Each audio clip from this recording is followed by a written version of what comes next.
All Money In did a partnership with Atlantic Records for the release of my album, Victory Lap. Just felt like for this project and just for the future projects, I wanted to raise the platform that we delivered our records on. And I always wanted to operate at the highest altitude just in terms of in hip hop and just in the music. But I felt like the way we went about it and the terms that we came to was really important. And that if we had to just stay outside of the system a little bit longer to get the terms that we felt we deserved, we was gonna do that.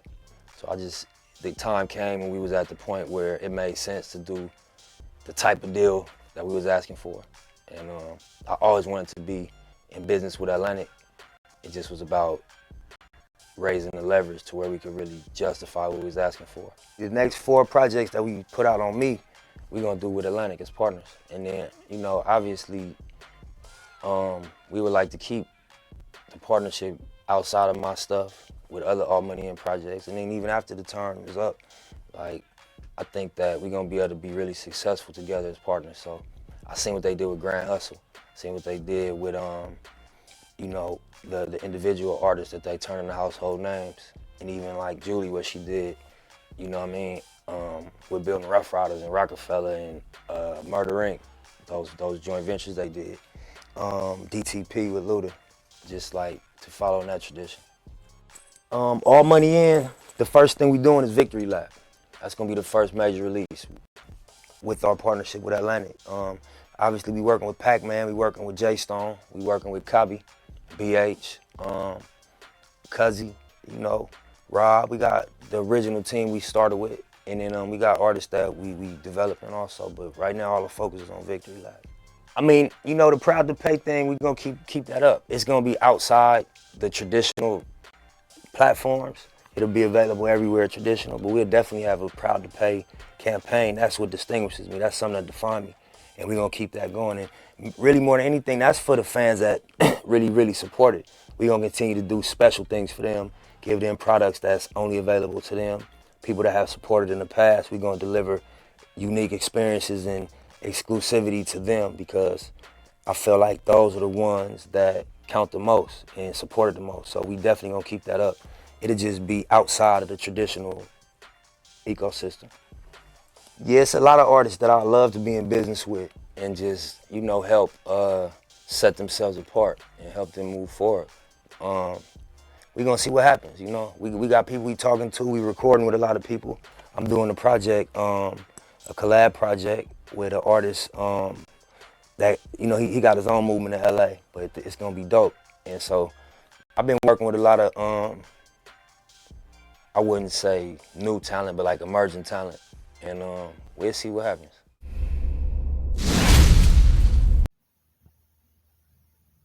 So this right here is going to be my review for Nipsey Hussle's debut album, Victory Lap. Now, Nipsey Hussle, he's been in the game since around 2009. Obviously, he passed away in 2019. And it's very odd and surprising that he would drop his debut album 10 years, in the game. And as soon as he signed himself over to Atlantic Records, that basically sealed his fate. Because Atlantic Records, you know what they are, you know what they're about. As far as them being one of the top, music labels in the industry, as far as their promotion of the Luciferian agenda, their promotion of the artists and how they're supposed to convey a certain message to the masses when it comes to that left-hand vibration. But not to get too deep into it, Nipsey Hussle signed his deal with Atlantic, and basically that was around the time where, it was the cue for him to go. You know what I mean? He died at the age of 33 on March 31st at 3:30 p.m. So, that's 666. And, it was all part of his script. It was all part of the narrative when it comes to him being with with him being with Laura London, as far as him being a Crip and the music that he promotes with the content, and as well as his quote unquote philanthropy.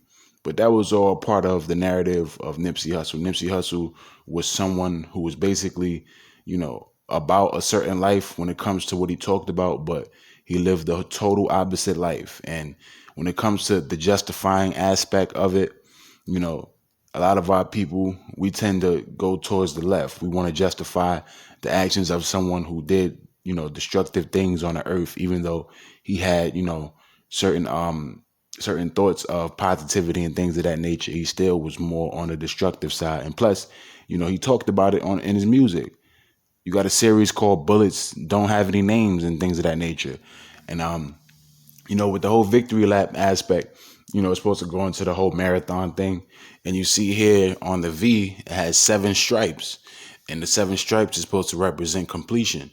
And we know Nipsey is a Crip, right? So what would be the point of the red? Like, you a Crip. Wouldn't you want to put blue, black, and white if, you're going to give this type of color off, this color scheme?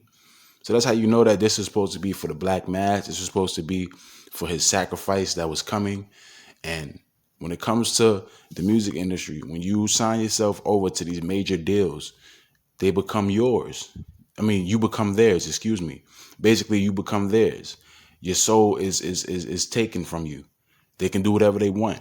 And it's funny because on the album, Nipsey, he mentions him owning his masters a lot. He always talks about, how he owns his own music. And that was part of the narrative when it comes to, his death and things of that nature.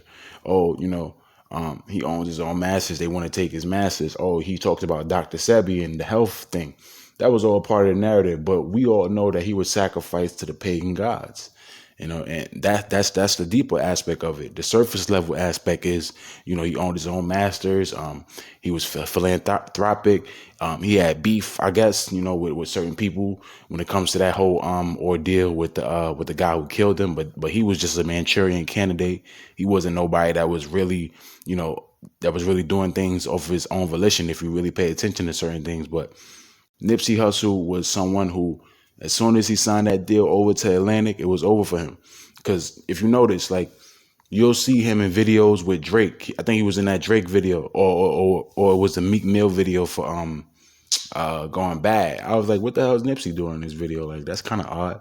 But not to say that he wasn't someone who was relatively known amongst other artists, but he wasn't as big as he was until 2018. That's where you saw him everywhere in certain music videos with the bigger artists. The last time I saw him at a public event was the Lakers game against the Rockets, where they had that little fight. So in that same season, he died.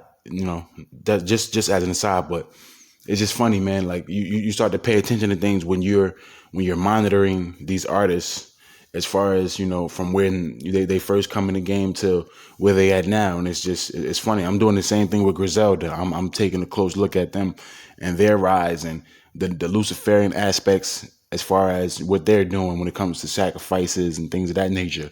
Like DJ Shay, they sacrificed DJ Shay. So there's more things that's worth going into when it comes to the deeper aspect of, the entertainment industry. It's something that, a lot of you brothers should get into when it comes to just, doing that detective work and really, really doing your research. You really come across a lot of things when it comes to certain connections and how it makes sense as far as the mores and the credos of the music industry and what you have to do in order for you to reach a certain height. So this album here earned him a Grammy. You don't get a Grammy nomination unless you willing to do certain things, man. Look at Freddie Gibbs. And Freddie Gibbs is somebody that's on the sugary side as well. Like, if you listen to him in certain IG live rants or certain interviews, he sounds a lot like really, really fruity. And I believe that's just him being immersed into the industry. And sometimes it comes out, it manifests itself, just like P. Diddy, just like most of these artists, to where you see them and it's like, why are they on that flamboyant side? It's because of them being so enriched in the industry. And sometimes it's hard for them to, to help themselves. You get what I'm saying? But not to go on a tangent or anything like that. I'm just trying to give you certain understandings from my behalf as far as what I see when it comes to the music industry and why certain rappers do what they do, why certain rappers get certain nominations, why certain rappers are in certain places when it comes to the status.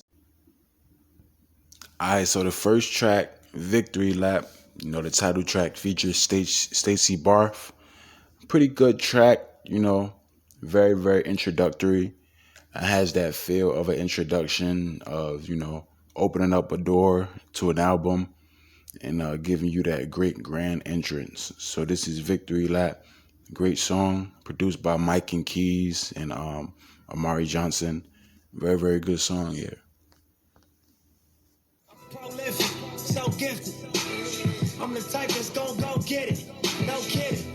Breaking down the switch in front of your building. Breaking down the switch in front of your building. Hey yo, I ain't gonna fry. Like I like Nipsey flow, man. Nipsey, he got that flow that's very distinctive. You know, it's not too many people with that Nipsey flow.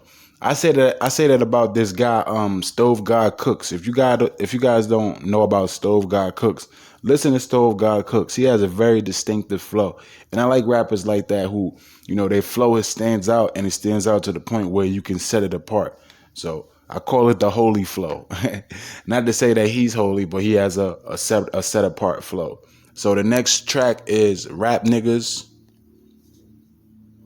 And this is one of his most known tracks, Rap Niggas, off the album. It's a very, very popular track. Once again, produced by Mike and Keys, as well as DJ Khalil.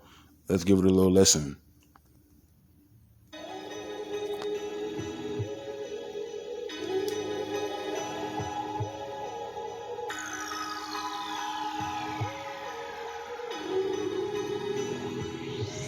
Now that's a rap, nigga. The streets talking, that's a rap, nigga. Yo, P.O. calling you up, look, that's a trap, nigga. Now, my only knock against this song is he says the word nigga a lot. I feel like it's a little too redundant, you know. But that's my only knock, is the fact that he says the word nigga a lot. Not the word in and of itself, just the repetitiveness of the word. So last time that I checked is the next track, produced by Mike and Keys. I think the majority of this album was produced by Mike and Keys, if I can remember. And this features YG, you know, nice track, got that nice bounce to it. Very, very West Coasty. Got that West Coast feel, West Coasty. But it's a great track, you know. It's a good bouncy track to where it segues nice into the next track. So let's listen, get a few listen. Last time that I checked, it was 5 chains on my neck. It was no smut on my rap. Last time that I checked, they was selling zones in the set. Make a $250,000, no sweat. Last time that I checked, I'm the streets voice out west. Legendary self-made progress. Last time that I checked, first get the money, then respect, then the power and the hoes come next.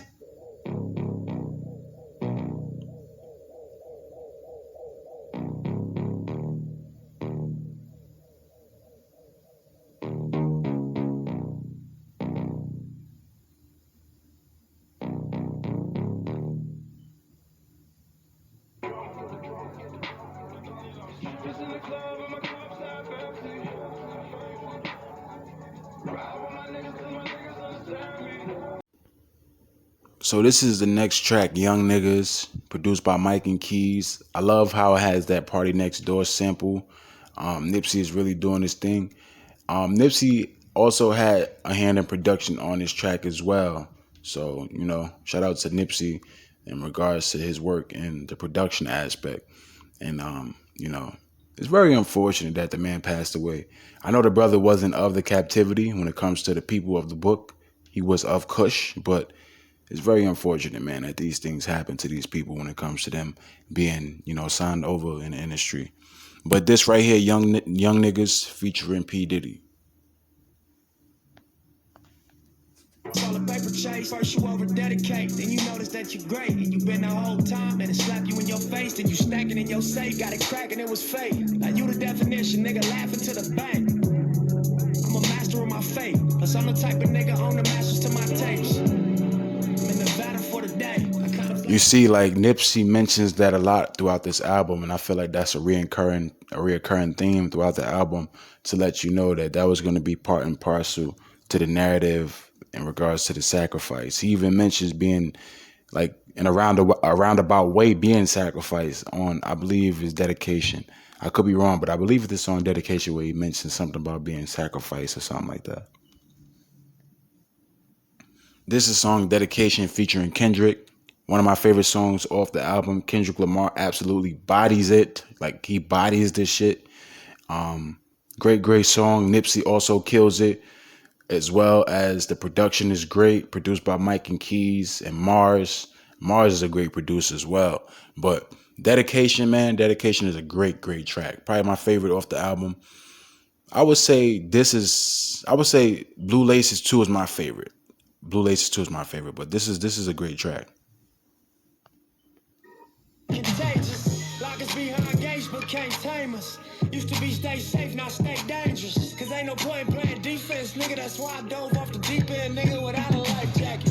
Couple mil, tour the world, all my life cracking. Cook the books, bring it back so there's no taxes. Royalties, publishing, plus our own masters. I'd be damned if I slave for some white crackers. I was mapping this out, I hit the heights backwards. Hopping out the 85 and Reebok classics. Read a couple marathons just to get established. To make it happen, you got to have dedication.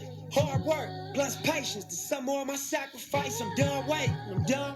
Yeah, so in that sense, that's what he talks about, the sacrifice. I'm done waiting. The sum of my sacrifice. I'm done waiting. What does that mean? You know, great track though. He also mentions his masters. On his masters, I feel like I said, that's like a reoccurring theme throughout the album, and the whole victory lap aspect, to where you go through all these things when it comes to the trenches until you finally reach where you want to reach when it comes to the music industry, that plateau, and then you get sacrificed. So this victory lap is his victory of him being a sacrificial lamb, quote unquote. And I'm not comparing the man to Christ, but he was a sacrificial lamb, metaphorically speaking. Blue Laces 2, my favorite song on the album, produced by Mike and Keys and Rance. Very, very, very great track. I love the soul on here. I love the beat. Shout out to the brothers who put me onto the album and told me to review it, because I wasn't really feeling this when it comes to my first listen, but I had to keep listening, and it grew on me. This is a great, great album. Some of the tracks on here I could do it out, but as a body of work, it's a great, great body of work. Great album. Blue Laces 2, my favorite track on the album. I love how Nipsey is going into, the whole gang stuff when it comes to him, being a Crip and being immersed into that lifestyle and just painting a picture with it. Very, very dope.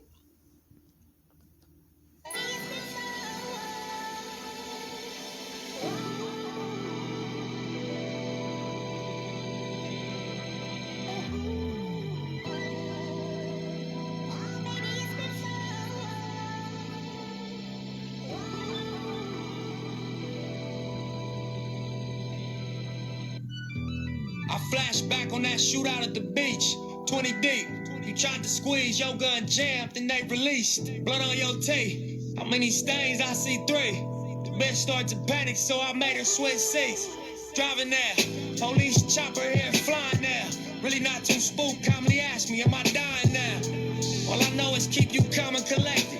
Cracking jokes like, nigga, now you gon' be finally respected. See your blood leaking, got my foot on this gas.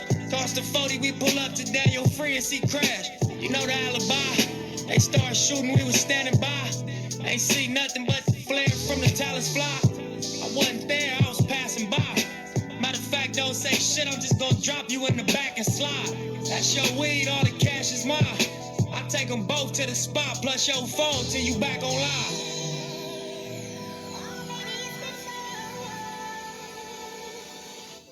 Yeah, man. Blue Laces 2, very, very great track. Very, very great track. Next track, Hussle and Motivate, produced by Mike and Keys and Rance. Pretty dope track. I would say not too heavy on it, but it's pretty cool. Pretty cool. Like if they wanna fish, make sure them niggas around you stick to the script. This should be written in stone. You should come visit my zone. Don't take my word, double check all of my flows. Ask them how Hussle got on, but fuck what you heard. This for who walked down that road. Sold everything but they sold. Straight off the curb. No niggas rich as you nerds. Address to whom and make it sound. I love the flow though. I would say I love the flow. I like how Nipsey is really going 40 with that flow. Really, really dope track. Really, really dope track. Alright, so the next track is Status Symbol 3. This is produced by Mike and Keys. This is my least favorite on the album. I'm not really feeling this track, but we can give it a little listen.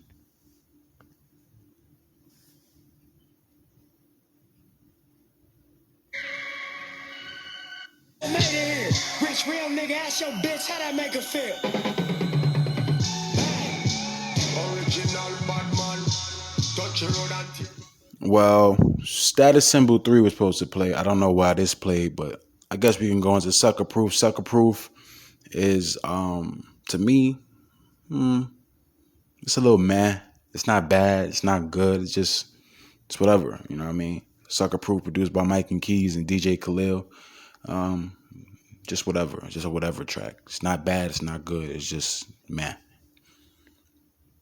Next track, Keys to the City 2. I love the beat switch on here.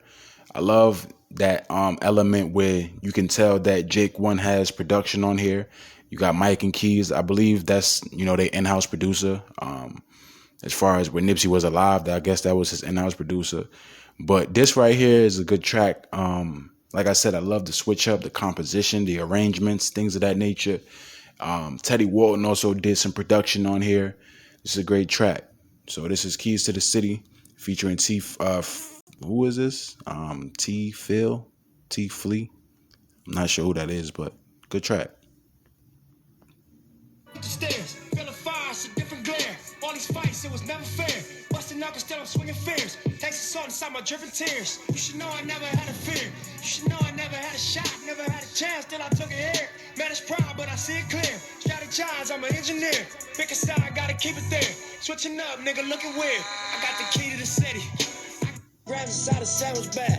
My whole life is like a balance act. People's check, but could you handle that? I pull up inside the black on black and park this big ass Benz inside the handicap. What I done, I can't imagine that. One to one, it's like a magic trick.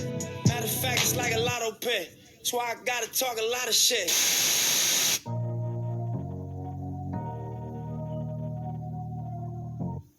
Sacrifice, hustle, pay the price. Want a slice, got to roll the dice. That's why all my life I've been grinding all my life. Yeah. All my life, been grinding all my life. Yeah. Sacrifice. I love how, it segues from the previous track. Very, very dope how it does that. From Keys to the City 2 to Grounded on My Life. I love the segue. I love how it just flows just naturally, cohesively into that. Grounded on My Life, the lead single off the album, produced by Murder Beats. I think this got him the Grammy nomination for the album, this song right here, because this song did well on the charts. It did well for Nipsey before his demise, but it's a very, very great song, I must say. Next song, Million While You Young. Not really feeling this track at all. Not really feeling the dream on here. At first when I heard this, because I didn't look at the track list, I just listened to the music. I thought this was a woman on this song. That's how much she sounded like a girl.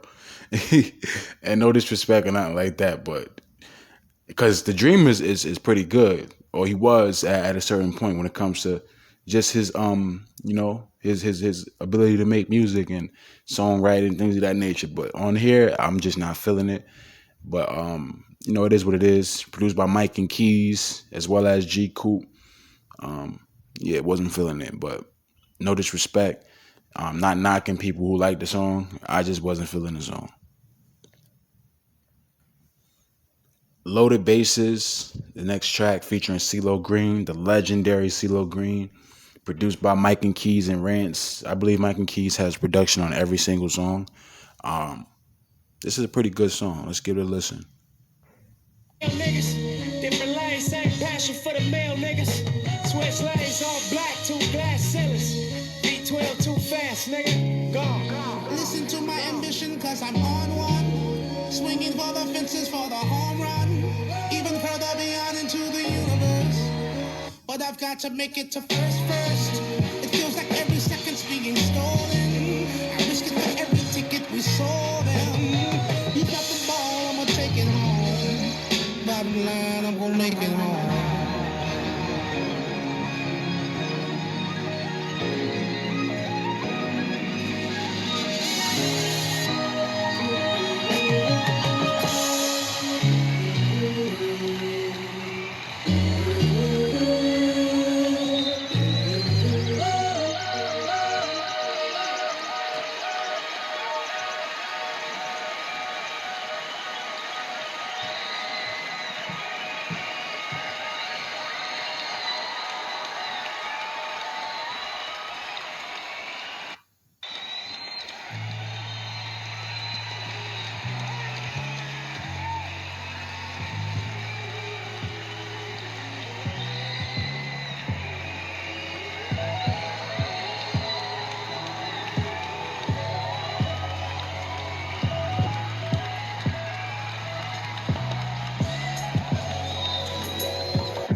Yeah, so that right there is real big. That's the outro. Pretty good track. Featuring Marsha Ambrosius. You know, very unfortunate when it comes to this guy's demise. He was really talented. So I would give this album an 8.5 out of 10. My 5 favorite tracks are Dedication, Keys to the City 2, Grinding All My Life, Young Niggas, and the outro, Real Big. Those are my 5 favorite tracks on the album. So thank y'all. Appreciate y'all. God bless. Peace.